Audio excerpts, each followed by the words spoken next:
At this time, for our Live Showcase, we have Dr. Dan Fazio. Dan is a chiropractic physician with specialty training in acupuncture and nutrition. At his practice, Aqua Health and Wellness, Dr. Fazio helps patients develop a prevention mindset and to deal with the root cause of their health issues for lasting wellness. He's going to talk about living the preventative lifestyle, and I give him an endorsement 100% as one of his patients. Turn it over to Dr. Dan. Hello everyone, thank you. And an endorsement by one of St. Louis's 100 people to know is a solid endorsement indeed. Well, thank you everyone. You know, we've had the stage set here beautifully today, whether we're talking about how we began with a mindset of gratitude, how we've discussed growth and understanding that. When it comes to the human body, there are millions of things happening every second that we can have gratitude for. And by stressing our system, and I'll define stress in just a moment, we actually become stronger. But there's a sweet spot. So let's talk first about the definition of stress. If we look that up, there's two line items that will come up. The first one is a material sciences kind of answer. And that is either pressure or tension being applied to a substance. That's the first that's the first definition that shows up.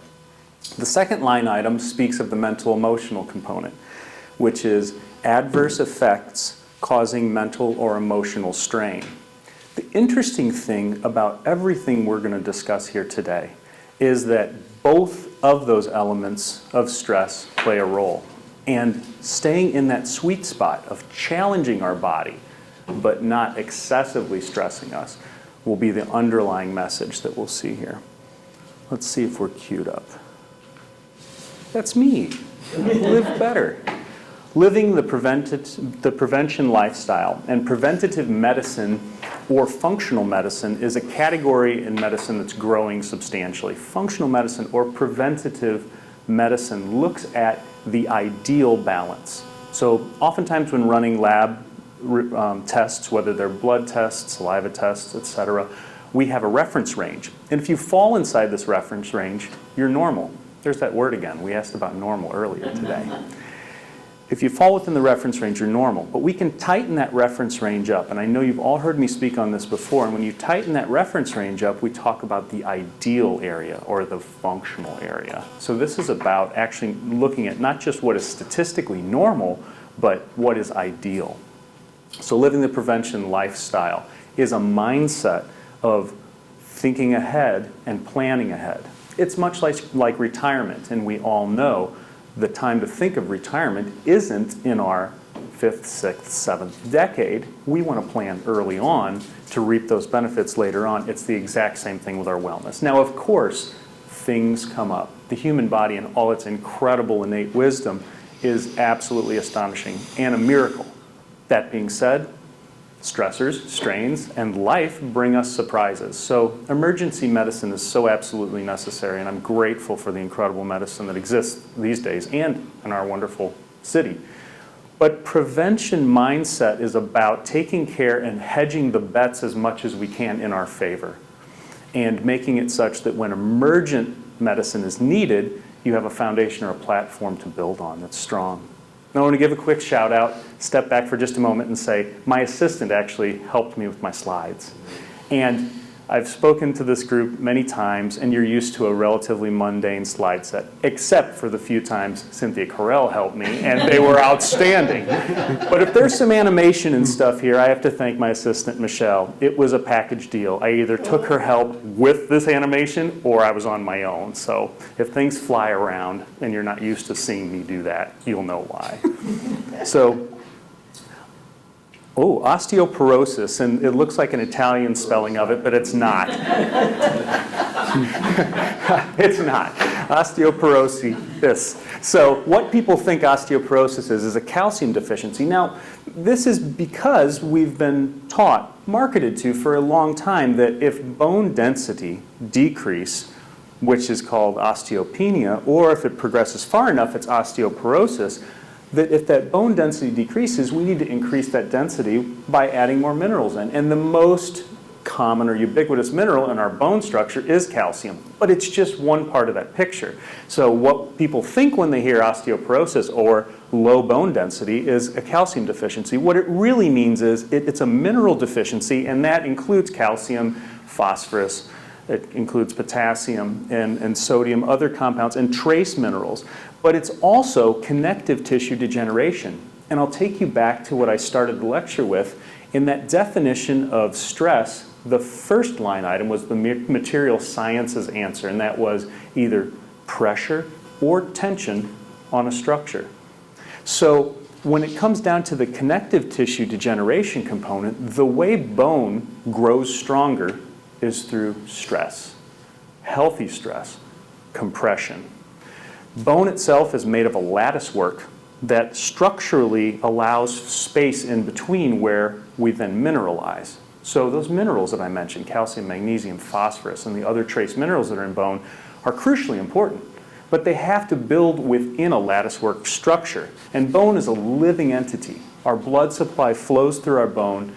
That compressive force that we put through bone just by standing, by walking. And it's highly beneficial to do weight-bearing exercise by stressing the bone a little bit over what would be just physiologically normal with movement. By overstressing it in a healthy range, we gain strength. This is mitigated by something known as Wolff's Law. Stressing bone makes it stronger. So within a range, stressing bone makes it stronger. So what am I saying? Daily exercise, daily movement. It doesn't have to be high load exercise, but weight-resistant exercise done on a regular basis is beneficial in every phase of life. So many of you know I love mechanical things. I love motorcycles, cars, airplanes.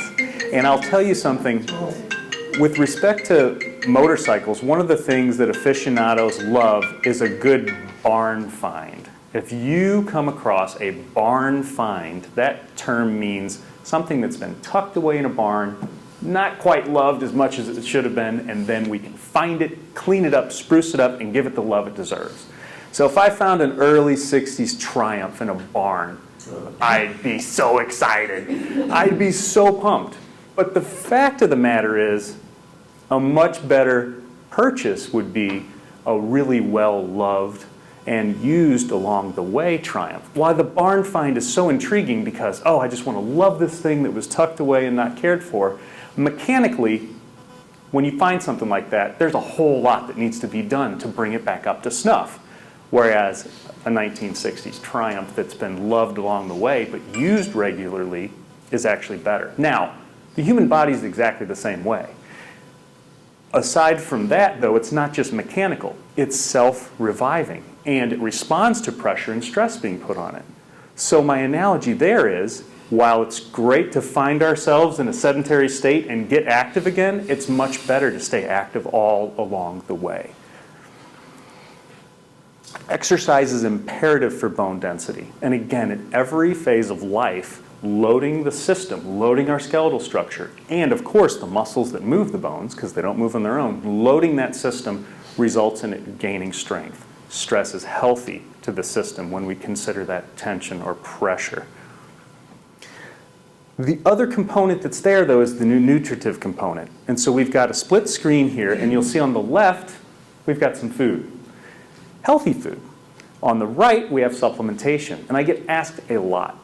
People will say things to me like, you're a chiropractor. Chiropractors like supplements. Well, I can't speak for the whole profession, but I can tell you for myself, I love supplements when it's the right input, in the right quantity, at the right time. Now, eating a healthy, balanced diet is ideal.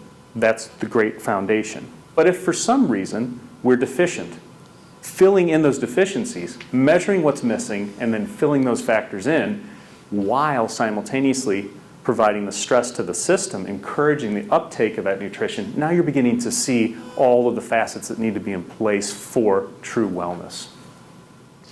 Our next topic, and I chose these 3 topics based on prevalence. This is what I'm seeing more and more in my practice as I'm working with patients throughout the week. The next thing I want to talk about is diabetes. What people often think is high blood sugar. And while diabetes generally first appears for individuals either on a blood test or symptomatically, which is then confirmed by a blood test, is high blood sugar.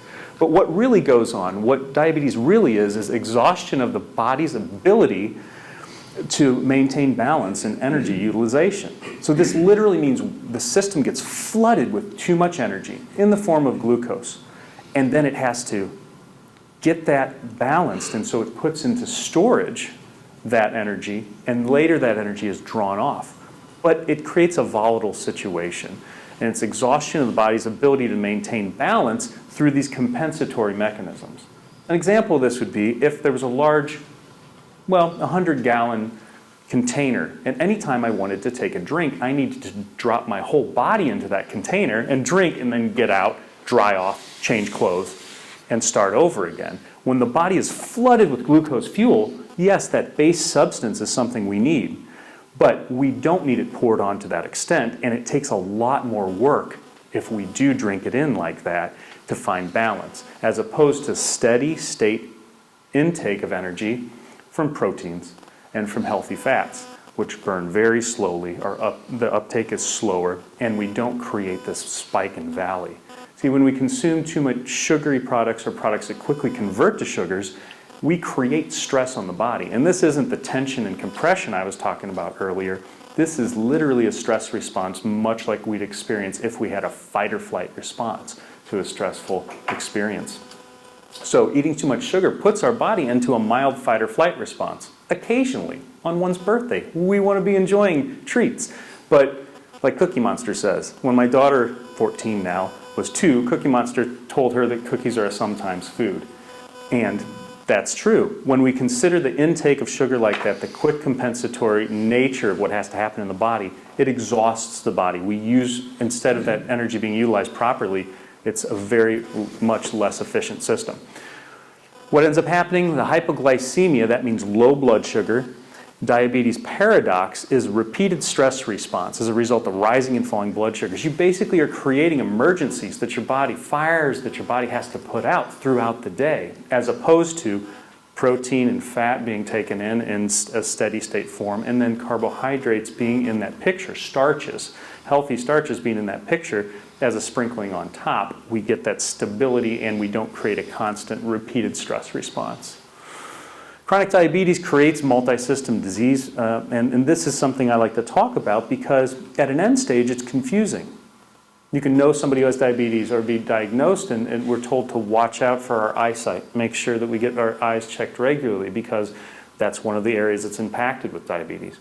Make sure your kidneys are healthy. Make sure your liver is healthy. Well, the reason why these different areas are viewed so intently is because diabetes as a multi-system disease, when it's chronic, stresses each of those. But it stresses each of those areas in the exact same way by creating an emergency stress response in the body. And so with this, I like to say, consider removing the stressors that aren't serving your body and adding in the appropriate stressors that are. That's really the take-home message here. Remove that style of metabolic stress where blood sugar has to be balanced continually, and add in physical stress in the form of exercise, which makes you stronger. The last component I'm going to talk about today is immune optimization. And certainly with us all enduring COVID and the sequelae and fallout from that, we know that immune optimization is so incredibly important. What people often think of it as is taking antibiotics or steroids when sick. And again, those are great emergency responses whenever that is necessary. It can be life-saving. We want that. But what immune optimization really is prevention through lifestyle habits. And now I'm going to sound like that broken record, but I promise you the tune is just as important when I say it today as it has been in the past. This is where we want to think of micronutrients, and I'll define that in just a moment, with macronutrients, supplementation, and herbs. So first off, macronutrients. It's easy for me to cover these. I've mentioned them already, but didn't define them. Our macronutrients are proteins. Protein just means very complex. It's fats, which are sustained energy. Fats are sustained energy. That's what I want you to think of. And then carbohydrates. That's it. all of the macronutrients I just listed off, there's 3 of them. So everything else we consume when we consume food is a micronutrient. There are over 10,000 of these. Polyphenol compounds or just a small category.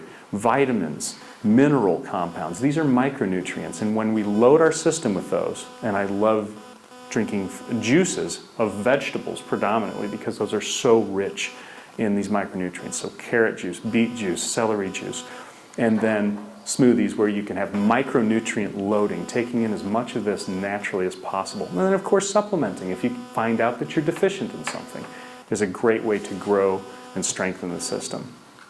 So here we are at the end. The byproduct, thank you, Michelle. The byproduct of prevention lifestyle is true wellness and appropriate stress to the system. My time is up, perfect timing, and I'll just open to any questions. Wow, about 1 million of them. Thank you. How do you regulate and balance, maybe is a better word, your sugar intake so that you don't have that overload? Yes. Well, thank you, Les, for that great question. How do you balance and regulate your sugar intake so you don't create that overload? The first component to that is awareness of the foods you're taking in and how quickly those foods are converted into that glucose energy. Because glucose is the common currency that our body runs on. Our brain is very hungry for glucose. We need that. But if we take in complex entities, proteins, so for breakfast, think of eggs. Yeah. Think of nuts, nut butters, things like that. Those are very, very complex and dense nutrient compounds that are, when they're broken down, they liberate energy slowly. Right. Okay? Now, fiber also gets in there and literally creates a physical barrier to the quick breakdown, and that is how fiber is also very healthy for us, one of many ways. But protein intake as a primary center of what's sitting on our plate, thinking of then fiber being in there that creates a physical obstruction to how quickly that energy can be liberated, and then simultaneously knowing that you're eating healthy fats, which just by the nature of the way energy is liberated out of fat, it takes a long time to break that down. The longer it takes to break it down, the slower the body gets hit with it at one time. So the first thing is understanding the definition of what is sugary and hits the plate as a sugary entity. I'll give you an example. Eating berries, eating fruits that are full of fiber, even if those entities have sugar in them, that sugar is liberated slowly because it's complexed as nature, as God intended. It's packed in there in such a way that sugar, that entity is rich with sugar, but it's slowly released because it's obstructed. Humans, we have found ways to refine and strip away those fiber compounds, those more complex entities, and then what we're left with is just that sugar that hits the system and is very quickly absorbed. One of the reasons is we begin the breakdown immediately. When we take something in that's sweet, the enzymes that break that down are right in our mouth, and we get a hit from that energy right away. But the downside is, if we drink sugary drinks, that energy, those are considered devoid of complex micronutrient calories. Not all calories are created equal. So big long answer just to say, first know categorically what is sugary, limit that, and then complex it in your meal with things that take a longer time to break down. Well, I think my question is exactly that last point. Yes, sir. How much of that stuff that isn't in complex compounds, like I put a teaspoon of sugar in my coffee Yes, sir. every day. Yes, sir.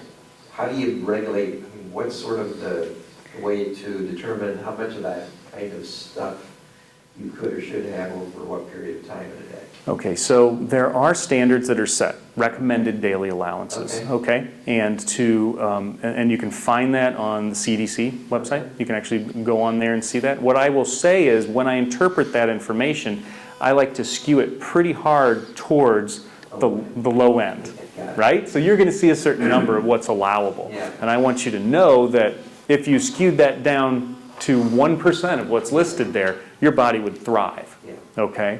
Whereas with proteins, more complex, and when I say complex carbohydrates, what that means is these sugars are in there, but they're packed in with fiber. Think of a sweet potato. A sweet potato has so much fiber in it that sugar that's in there isn't even metabolized the same way that same quantity of sugar would be if it were drank in a beverage, right? So it's complexing things, and having your your plate be complex enough that there is diversity on there.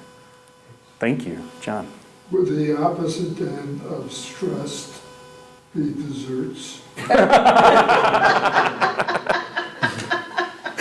While I do have a sweet tooth, I have to admit, I would say that desserts would be the most stressful thing that we eat on a regular basis for our system. Now, that also does make me think of something that ties together these two things. When your body is replete with complex energy, a little bit of sugar sprinkled on top is metabolized very differently than something very sweet taken in isolation. And this kind of gets down to that half a teaspoon of sugar in the coffee in the morning, your body can metabolize that quite easily. But I'll say if that's taken in along with an egg that has that complex protein in it, that egg and that complex protein will stabilize your blood sugar such that that pure sugar going in, a half a teaspoon going in there, won't cause the same spike. So good question. When consumed with complex stuff, dessert can be less stressful. Let's say it that way. Next question. Dan, you also mentioned a couple of times measuring your levels. Yes. For each person. Do you have recommendations about how often somebody should do that, and does that change as they age and go through the cycles of life? Fantastic. You do that. Fantastic question, and thank you for that addendum there. So yes, I think every 24 months we should get updated information, because enough can change over a 2-year period that being armed with new information, I mean, we hear so often in medicine early identification is key, and there is truly never a time where in medicine we think, oh, I have this valuable information I'm going to act on. I wish I would have waited longer to get that, right? But we don't want to take that to an extreme and think we need to run blood work every 6 months, for instance. So devoid of a major diagnosis, an autoimmune disease, a cancer, a cardiometabolic challenge, cholesterol, et cetera, devoid of that, every 2 years I think is very responsible. I've seen recommendations ranging from every 2 to 5 years, but I like more frequent. And I will say laboratory testing is becoming easier than ever. If you work with a functional medicine provider like myself, we often belong to buying groups, so we drive the costs of those laboratory evaluations down by doing that, and more doctors are doing that. But you can also, the great news is you can also walk into many laboratories now as a retail customer and have those tests run. So of course somebody to help interpret those tests is very valuable, but that raw material is easier to get than ever. And knowing which test I've done, I have no idea which test I've done. It's great to have that guidance also. So obviously great to work with a provider. But if somebody moves to a new area, they don't have a provider yet, and they feel like they want to get that information, you can at least get locked and loaded with that info such that you have it to act on. The second part of that question, you do that for folks who want to have their We absolutely do. metabolic status evaluated? We do something called functional blood chemistry analysis, and with doing that, it's a large net that's cast. Yeah. And then that big net gets us multiple points of data, then we can determine where do we need to hone in on. Yeah, and so I recommend someone who is going to take that functional approach, looking for things to be optimal, not just looking over the blood work and saying, well, nothing fell out of range. There's a big difference between the two. My time is up. Thank you so much for your attention.